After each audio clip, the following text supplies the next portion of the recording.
আজকের রেসিপি হাঁসের মাংসের কষা। এটি তৈরি করার জন্য প্রথমে আমি শুকনো মশলা তৈরি করে নিব। তাতে এলাচি, দারচিনি, জিরা, ধনিয়া, লবঙ্গ, গোলমরিচ, তেজপাতা দিয়ে ভালোভাবে হালকা আঁচে ভেজে নামিয়ে নিব। তারপর সেই কড়াইতে বেশ খানিকটা তেল দিয়ে তেজপাতা, জিরা ফোড়ন দিয়ে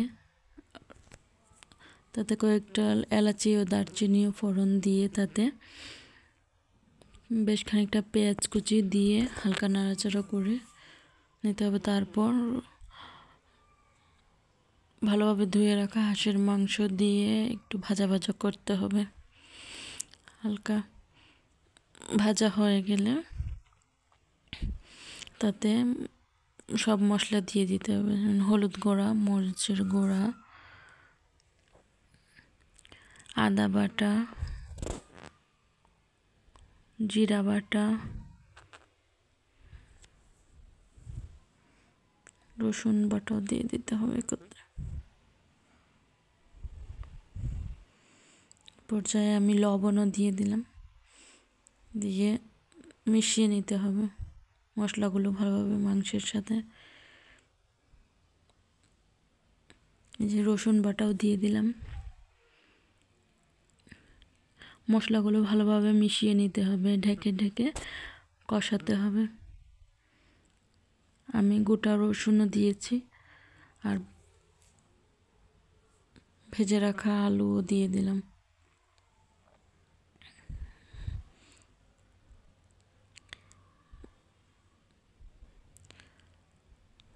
মশলা যত কষাবেন মাংসের স্বাদ তত বেড়ে যাবে, তাই ভালোভাবে কষাতে হবে। ঢেকে ঢেকে মাংস সিদ্ধ হওয়া অবধি কষিয়ে নিতে হবে।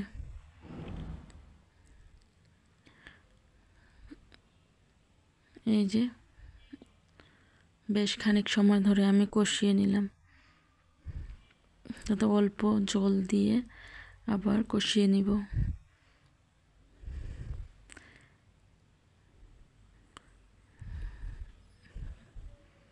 এভাবে ঢেকে ঢেকে কষিয়ে নিতে হবে।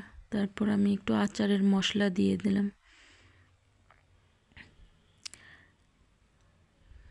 আচারের মশলা দিলে হাঁসের মাংসের কোনো গন্ধ করবে না। এই যে আমি ঢাকে ঢাকে কষিয়ে নিচ্ছি। বারবার নাড়াচাড়া করতে হবে, না হলে লেগে যাবে। এই যে এই পর্যায়ে আমার মাংস হয়ে গেছে। ভেজে রাখা মশলা আর গরম মশলার গুঁড়া একসাথে ছড়িয়ে নামিয়ে নেবেন। এই তো আমার হাঁসের মাংস কষা হয়ে গেছে। আপনারাও তৈরি করতে পারেন এভাবে। Thank you.